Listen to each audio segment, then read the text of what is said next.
Saya tidak tahan lagi, Nona. Saya sudah menahannya terlalu lama. Rumah itu berdiri megah di kawasan elit, dengan pagar tinggi, berwarna hitam dan halaman luas yang selalu terawat. Lampu-lampu taman menyala setiap malam, memantulkan bayangan pohon palem yang menjulang. Dari luar, siapapun akan mengira rumah itu adalah simbol keberhasilan, ketenangan, dan kebahagiaan. Pemilik rumah itu adalah Arga Pratama, seorang Cico muda, pemimpin perusahaan besar yang namanya sering muncul di media bisnis. Wajahnya tenang, bicaranya pelan, sikapnya selalu sopan. Banyak orang mengaguminya, bukan hanya karena kesuksesannya, tapi karena caranya memperlakukan orang lain, tidak pernah membentak karyawan, tidak pernah memamerkan kekuasaan. Namun di balik rumah megah itu, kehidupan Arga tidak sesempurna yang terlihat. Arga menikah dengan Nadira Pratama, perempuan cantik, berpenampilan elegan,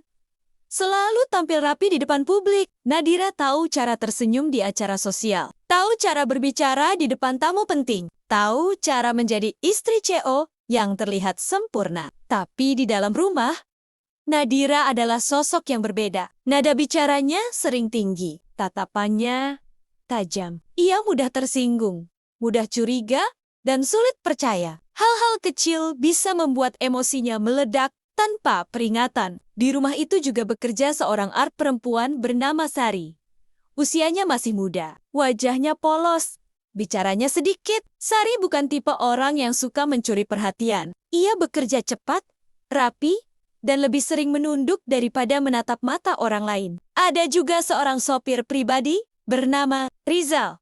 Sudah bertahun-tahun bekerja untuk keluarga itu. Pendiam, jarang banyak tanya, dan selalu siap kapanpun dibutuhkan. Dan satu orang lagi, Amen, art senior yang sudah lama bekerja di rumah itu. Mulutnya tajam, pengamatannya detail, dan ia merasa paling tahu apa yang terjadi di dalam rumah tersebut. Setiap pagi di rumah itu selalu dimulai dengan suasana yang sama. Nadira bangun dengan wajah tegang. Ia memperhatikan setiap gerak orang-orang di sekitarnya. Setiap hal kecil tidak luput dari matanya. Sementara Arga selalu turun ke meja makan dengan sikap yang sama, tenang, sabar, tidak pernah meninggikan suara. Pagi, ucap Arga. Suatu pagi. Pagi, Pak, jawab Sari pelan. Terima kasih ya.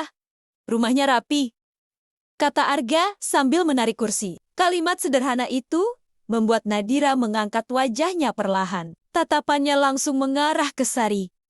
Dingin, penuh makna. Bagi Arga, itu hanya ucapan terima kasih. Bagi Nadira, itu sesuatu yang lain. Sejak hari itu, sikap Nadira pada Sari berubah. Nada bicaranya makin tajam, perintahnya makin kasar. Kesalahan sekecil apapun langsung dibesar-besarkan. Kenapa lantainya masih begini? Kamu kerja pakai perasaan atau tidak? Baju ini belum kering sempurna. Kamu itu kerja atau main-main? Sari hanya menunduk, menjawab dengan suara kecil, menahan air mata yang sering kali jatuh diam-diam di kamar kecilnya. Amen? Melihat semua itu, dan Amen tidak pernah benar-benar diam. Suatu sore, ketika Nadira duduk sendiri di ruang tamu, Amen mendekat perlahan. Bu, ucapnya pelan, seolah ragu. Nadira menoleh. Kenapa? Saya ini sebenarnya nggak enak ngomong. Bu, tapi saya kasihan sama ibu. Nadira langsung tertarik. Maksud kamu? Amen menurunkan suara. Bapak itu belakangan terlalu perhatian sama Sari. Kalimat itu seperti jarum yang menusuk pelan tapi dalam. Sejak hari itu, pikiran Nadira tidak pernah benar-benar tenang. Setiap Arga pulang lebih malam dari biasanya, Nadira duduk di ruang tamu dengan tangan menyilang. Setiap Arga tersenyum tanpa alasan, Nadira merasa ada yang disembunyikan. Pertengkaran kecil mulai sering terjadi. Kenapa kamu selalu pulang malam? Aku kerja, Nadira. Kerja? Atau yang lain? Arga hanya menarik napas panjang. Tidak membalas emosi. Tidak membentak.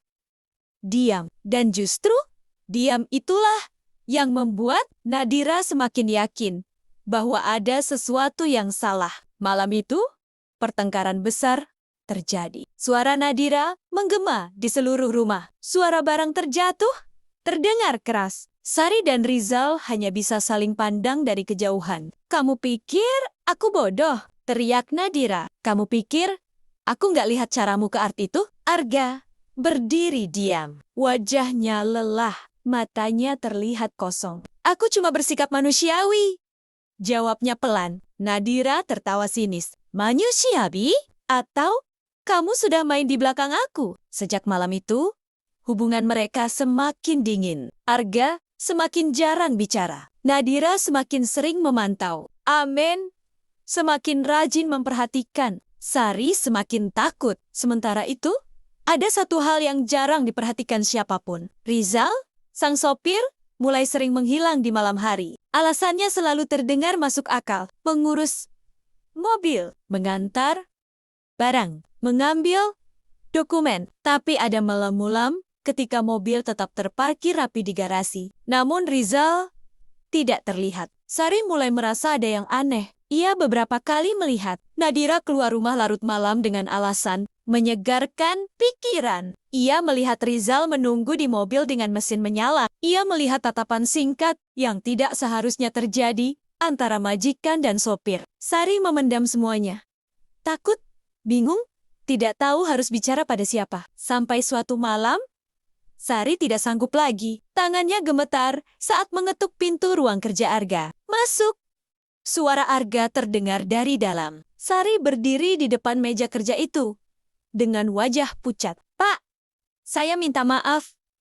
Ucapnya terbata. Arga menatapnya. "Ada apa?" Air mata Sari jatuh. "Pak, saya nggak kuat lagi. Saya harus bilang." Arga terdiam. Ibu ada main di belakang Bapak." Kalimat itu menggantung di udara. Arga tidak langsung bereaksi. Tidak marah. Tidak kaget. Ia hanya menutup matanya perlahan, seolah mendengar sesuatu yang sudah lama ia ketahui. Sari menangis, mengatakan semuanya. Waktu, tempat, cara mereka bertemu. Cara Nadira menutupinya. Dan disitulah terungkap satu hal yang mengejutkan. Arga sebenarnya sudah lama tahu. Ia bukan diam karena tidak peduli. Ia diam karena sedang mengumpulkan semuanya. Bukti, waktu, keputusan.